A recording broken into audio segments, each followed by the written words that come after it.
And good afternoon. It is time for our regular Friday lunch and learn. Now today we're going to be talking about a vitamin that everybody knows about, but if you're only taking a multivitamin, you may not be getting enough of. And so this was very eye-opening for me, and I hope it will be eye-opening for you. We're going to be talking about a lot of different things here, but the topic is going to be covering niacin, which is vitamin B3. Now, all of your vitamins come, and you may have heard or seen at the grocery store, drugstore, the vitamin complex, B complex.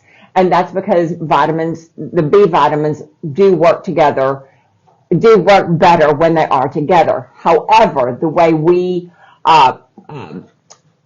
process our vitamins here in the United States, we may not be getting enough of the vitamin B3. So the good thing about this vitamin, or the interesting thing about this vitamin, is that it is really, really good with kidney disease, arthritis, AIDS, diabetes, and viral diseases. So this is amazing because we see probably every fifth person that comes into the clinic has kidney disease. And so if there's something so simple as a vitamin that can help reverse kidney disease, this is just awesome. Alcoholism touches every family. We have it in our family, and I'm sure you have it somewhere in your family. And this is something that, the statistics are just amazing. So I think you're going to really enjoy what we're going to be talking about today. So there was a recently released second edition of the book, Niacin, The Real Story. It was written by Dr. Andrew Saul, and he wrote that orthomolecular physicians have found success in preventing cardiovascular disease, reversing arthritis, all right, helping to prevent Alzheimer's disease, treating a host of mental illnesses with these vitamins. Okay, this vitamin particularly is vitamin B3. Dr. Saul was one of the principal authors of the book, and the late Dr. Abram Hoffer, who was a psychiatrist, he treated thousands of patients. He's listed as the lead author. So if this is interesting to you, you might want to download this book, buy this book. It's called Niacin, The Real Story. So in a published study in Kidney 360 in late 2020, niacin, also known as vitamin B3, was found to reduce mortality in viral patients suffering from acute kidney injury. Now, mortality, of course, means death. Kidney dysfunction, of course, means that your kidneys are failing, your bladder's failing, all that kind of thing. And so this happens a lot as a consequence of viral diseases, all the viruses that are going around today. And so these doctors gave these patients 1,000 milligrams of nicotinamide. Now, nicotinamide is a metabolite of niacin. It'll do the same thing in your body. So when you go to the health food store, you may find niacin, you may find this other nicotinamide. It's the same thing. It's just in a different chemical structure. All right. The people that took, the kidney patients that took 1,000 milligrams of niacin had 25% lower death rate. Okay. The viruses, there was no cure for that. There's no cure for viruses. You just got to let it run throughout your body. It wreaks havoc with your kidneys. But they're saying that 1,000 milligrams of niacin daily lessens the mortality rate by 25%, which is pretty significant. Doctors in India observed that nicotinamide supplements reduced the recovery time of viral patients by nearly 30% compared to those receiving only standard care. Dr. Garote, I may not be saying that right, an oncologist, wrote in April 2021 that there was a need to boost innate immunity to prevent viral transmission. Now, it is here in the United States what we call the flu season, right? And so I don't know why they call it that, because it really doesn't have a season. However, there are viral illnesses that are going around right now. And so if you're wanting to protect yourself, if you're wanting to prevent this from happening to you, then you're going to be interested in understanding how B3 helps stop viral transmissions, all right? The doctor says, if we see the epidemiology of the second wave of this virus in India, it has mainly affected the state of Maharashtra, which has contributed almost 50% of the active caseload in the whole of India. The main food staple of this state is sorghum. Now we know sorghum is a grain. Sorghum has excess leucine 13, which inhibits the conversion of tryptophan to niacin, leading to niacin deficiency, also known to cause pellagra. Now, pellagra is a disease that affects your mental state, okay? It affects your emotions. It can look like depression, all that kind of thing. So this doctor is saying that the food source in this particular state in India stops the production or the conversion of tryptophan. Now, we know we get tryptophan from turkey and different things like that. Tryptophan is a neurotransmitter. We get it in our food, and it converts into niacin so that our body can use it, all right? He recommended nicotinamide as a supportive treatment for viral illnesses to help prevent transmission, all right?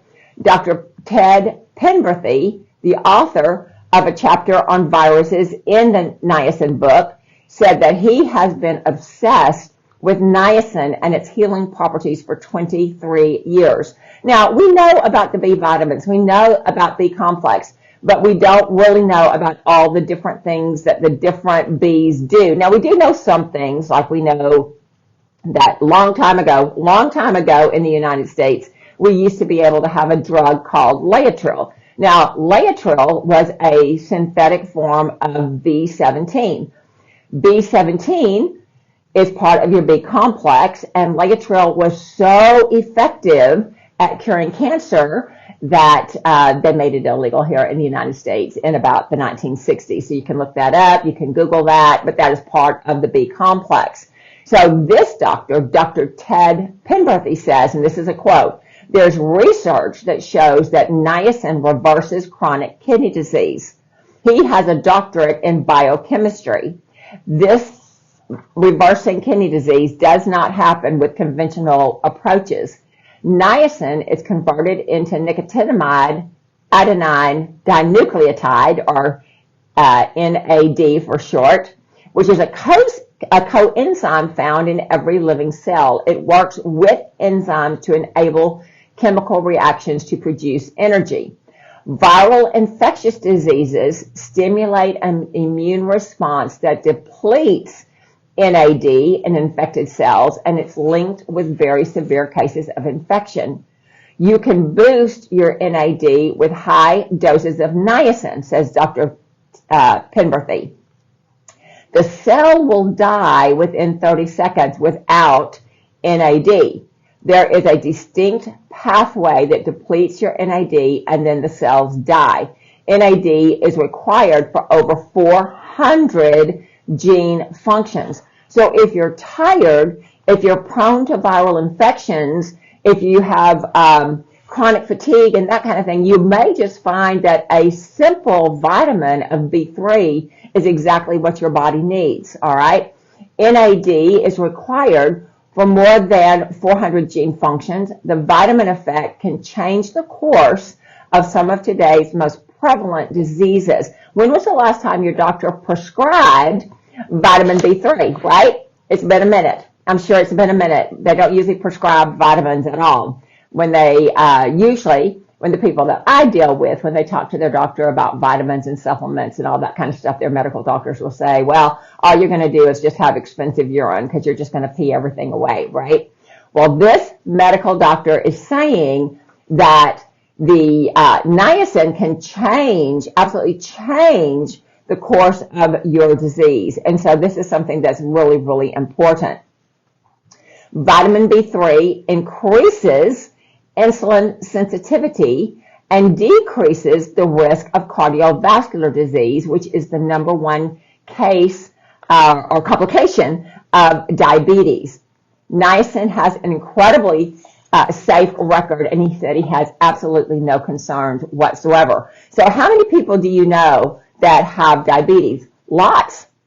Lots of people. Why is that? Because they're insulin resistant. So if B3 increases your insulin sensitivity, then you may find that your blood sugar issues just go right away. And so that would be really, really good, because we know so many people that have diabetes, and we know that if you have diabetes, you are 2 times more likely to have cancer, right? And so we don't want to do that. Niacin has been studied for more than 50 years, and many of the clinical trials have been focused on cardiovascular disease, which is the most common cause of death. Niacin, he says, this is a quote, niacin is unparalleled in its ability to safely reduce cardiovascular disease risk. So I'm going to tell you about this story, and I thought this was just awesome because we're all getting older and we want to age well, right? We want to not only have more birthday candles on our cake, but we don't want to lose our mental agility. We don't want to lose our physical flexibility and that kind of thing. Well, this lady, her name is Mary McIsaac. She is a resident of Saskatchewan, Canada, right? She died in 2006 at the age of 112. 112. She was the second oldest Canadian resident at that time. She snow skied, cross country, and rode horses until she was 110. Right? Is that not fabulous? She played the piano right up until her death. Miss McIsaac, who had a clear mind until she died, gave credit to her longevity to niacin, which she took in her final 40 years. Dr. Hoffer, he's one of the authors of this book, wrote that he told all of his patients that they would feel better and live longer if they took niacin. It's largely believed that proper nutrition and vitamins promote health, but the role of niacin by itself is not widely known. I did not know this. This was just like flabbergasting me, because it was like, oh, this is such a simple vitamin. We can get it in our food. It's not expensive. We can get supplementation, all that kind of stuff. So niacin inhibits, right? It stops the depositing of plaques in the arteries and in your brain. So what does that mean? No clogged arteries in your heart, okay, and no Alzheimer's in your brain. So these are all things that all of us who want to age well, right? We want to get older. We want to still have all our faculties and still have all of our movement and that kind of thing. Well, this simple little vitamin can go just a long way in helping that. Niacin proponents say that the vitamin has the best record in lowering cholesterol levels, triglycerides, lipoprotein A, and also increases your HDL, which is your preferred cholesterol. Only niacin increases your HDL. Now, you may know, you may not know, but your liver produces your cholesterol. So you've got 3 components. You've got your triglycerides, you've got your LDL, which is your quote-unquote bad cholesterol, and then you've got your HDL, which is your quote-unquote good cholesterol. Your liver makes all those. If your LDL is high, that is because you have inflammatory processes going on in your body, because that is the body's response to inflammation. If you're not making enough HDL, then if you take niacin is going to help increase that, and that is the protective cholesterol that everybody needs. So I just think that's fantastic, because again, it's very easily obtainable and it is very affordable, and a lot of things are just a little bit on the expensive side when you're looking at holistic health. Niacin contains anti-aging properties that work on the cellular level. And if you know anything about me, you know that I'm all about anti-aging. We do all of the new skin stuff because it's anti-aging. The vitamins that I take are anti-aging. What I put on my face is anti-aging. The lotions that I put on my body, it's all anti-aging. Because why? Because if our cells stay young, then we're going to have a better quality of life. And so this doctor is saying that niacin is anti-aging at the cellular level. Various studies have linked cell death to the depletion of NAD, which is produced by niacin. Because many deaths are the result of damage to neurons and blood vessels, the preventative effects of niacin could be classified as an anti-aging substance. And I just think that is fantastic. Taking vitamin B3 can cause temporary reddening of the skin or flushing. Dr. Hoffer said that the more you need niacin, the larger doses you'll be able to take without flushing. The more ill you are, the more your body soaks up the niacin without flushing. Flushing occurs because of the temporary dilation of the blood vessels. Now, I'm going to tell you a funny story, right? We had a product on the shelf, niacin. It was 100 milligrams, and it just wouldn't sell, and I don't know why it wouldn't. I think because we're just all ignorant about the B vitamins and that kind of thing. So I decided, well, it's going to be expired in not too long, so I'll just go ahead and take it. So it was 100 milligrams, and I thought, I'll just take a few. I think I took 3 or 4 or whatever. And so it's 300 or 400 milligrams. And I'm sitting there on the couch, and all of a sudden, I just start to get really, really red, really, really red on my arms. I'm itching and tingling, and it's not painful. All right, I knew what it was. I knew it was flushing. But I didn't want to do that again, okay? It's uncomfortable enough that you don't want to do it again. But the good thing is I didn't need very much in order to affect that flushing. So hear what the doctor said. The more you need niacin, the higher quantity you can take without flushing. Now, there are some niacins out there that say they are they're not going to make you flush. And I've heard doctors say, well, if you don't flush, then it's not effective. So I don't really know how I feel about that because I don't really know. I do know that I will flush at a very low dosage, but with the what they were saying with the kidney people, they would do 1,000 milligrams a day, and you would do it in divided doses and that kind of thing. I don't think you can find many places where you can get more than 100 milligrams. Now, I did see one source as we were researching this. It was about 750 milligrams, and I can get it, but I have to sign all kind of disclaimer forms, I guess because of the flushing and that kind of thing. So you can get it. It is out there. And if you need 1,000 milligrams and they only come in 100, then you just take 10, take 10 in a day. Just divide it out so you don't have that flushing, okay? Flushing can be severe or it can be mild. It is not harmful. You're not going to die, all right? So, moving on to alcoholism. As I said, it touches every family, and it's very heartbreaking when it does touch your family because people are sick and they can't get better. And I was talking to a lady, this is some years ago, she had testified before Congress, and she had said that alcoholism and drug abuse is the person who is trying to balance the blood chemistry and the brain chemistry with substance abuse. So the alcohol, the drugs, whatever it is, they're not doing it necessarily for the high feeling. They're doing it because it balances out the brain. So this was very, very interesting. The founder of Alcoholics Anonymous, AA, Bill Wilson, met this Dr. Hoffer and was one of the first alcoholics that was treated with niacin. Mr. Wilson promoted the philosophy that alcoholics could recover with treatment that was spiritual, mental, and medical. Dr. Hoffer, who had been treating mental patients with niacin, met Mr. Wilson when he was suffering from depression because he had given up drinking. All right.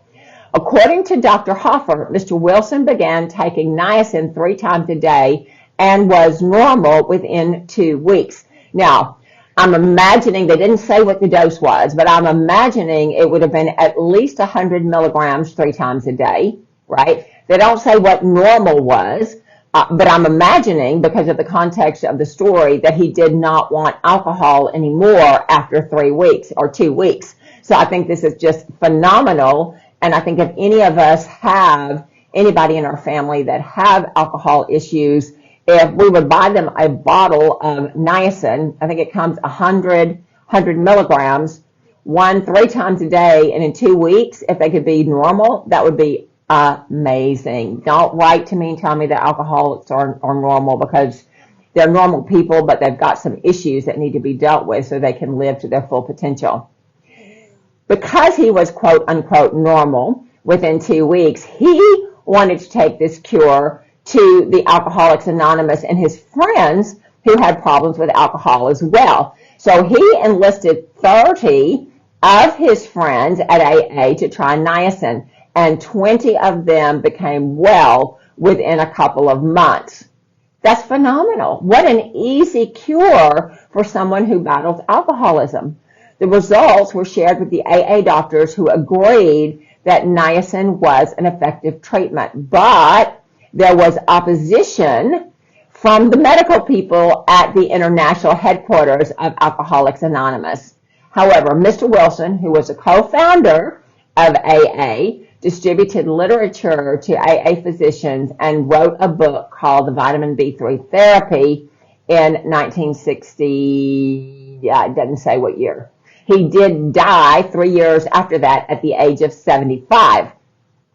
So that is such a fabulous cure. So this is really easy and not hard on the pocketbook to just get somebody to take a pill, one pill 3 times a day, all right? Niacin, The Real Story by Dr. Solon Hofer noted that Mr. Wilson realized that niacin helps addicts recover from anxiety, fatigue, depression, and other discomforts. So what do we see a lot of alcoholism here in the clinic? Not so much. We see some, but not so much. But we do see a lot of anxiety. We do see a lot of depression. I'm wondering, and maybe you're wondering, if a simple vitamin B3 supplement could do a whole lot of changing in this, all right? The opinion of the doctors is that the anxiety and the depression and the fatigue is the motivator for people to abuse drugs and alcohol, all right? Dr. Hofer also says that leaky gut syndrome, all right, we know what that is, right? Well, if you don't, I'm going to tell you. Leaky gut is when you've got a GI tract from your mouth all the way down to your bottom, right?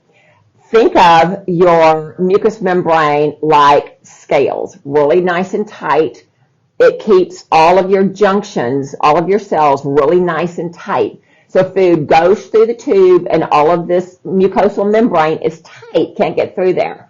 When you've got leaky gut, these connections open up, and so you get food particles that go through the gaps, right? Your blood recognizes those food particles as undigested proteins and things that should not be there. The blood mounts an inflammatory response, and you have what we know as food allergies, right?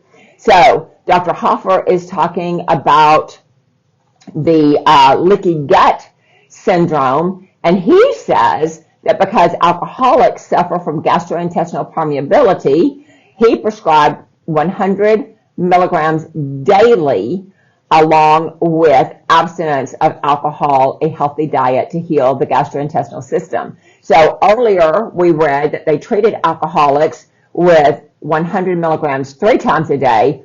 Here, with the leaky gut, he's saying 100 milligrams daily of niacin. Anybody can do that. Researchers, all right, at the University of Sao Paulo in Brazil set out in the 2000s to determine the effects of niacin supplementation on intestinal permeability and oxidative stress on patients with allergic pellagra, a disease stemming from the lack of nitrogen in the diet. The patients with pellagra were studied before and after treatment with niacin. After 27 days of treatment, patients showed a significant decrease in permeability. The researchers concluded that pellagra patients could recover normal gastrointestinal values by treatments with niacin, as well as alcohol abstinence and a balanced diet. So what does pellagra look like? It looks like dementia, diarrhea, dermatitis, and death. So what is dermatitis? Dermatitis is any kind of a rash on your skin. So that can be anything, eczema, psoriasis, anything like that can be lumped into that category. Now, why is that? Well, we know in holistic world that your liver takes care of your skin. So if your liver is not processing your B vitamins, if you don't have that coenzyme, the NAD, you could be having just a lot of trouble, and it's going to manifest in skin issues. This disease ravaged the United States in the 1930s and 1940s, and they discovered that the root cause was vitamin B3 deficiency. There were about 3 million cases with 100,000 reported deaths. The disease especially targeted Southerners who had died at a higher rate than residents of any other region. Why is that? Well, it was probably because what we were eating down here in the South. After that, the federal government mandated adding nicotinamide to flour, and the pellagra epidemic ended. In the early 1950s, Dr. Hoffer identified a psychosis associated with mental diseases such as schizophrenia, all right, was identical to the psychosis diagnosed as pellagra, all right. He concluded in a series of double-blind, placebo-controlled studies on non-chronic patients. His test concluded that the administration of niacin doubled the recovery rate of the patients from 35% to 75%, which is amazing, okay? So we know, and we've tested, we've done some heavy metal toxicity, and we find that when we've got people with brain cognitive issues, a lot of time it's heavy metal and this kind of thing. I'm wondering if the lack of your B vitamins at a high enough dose allows these heavy metals to settle in the brain and cause these personality disorders, all right?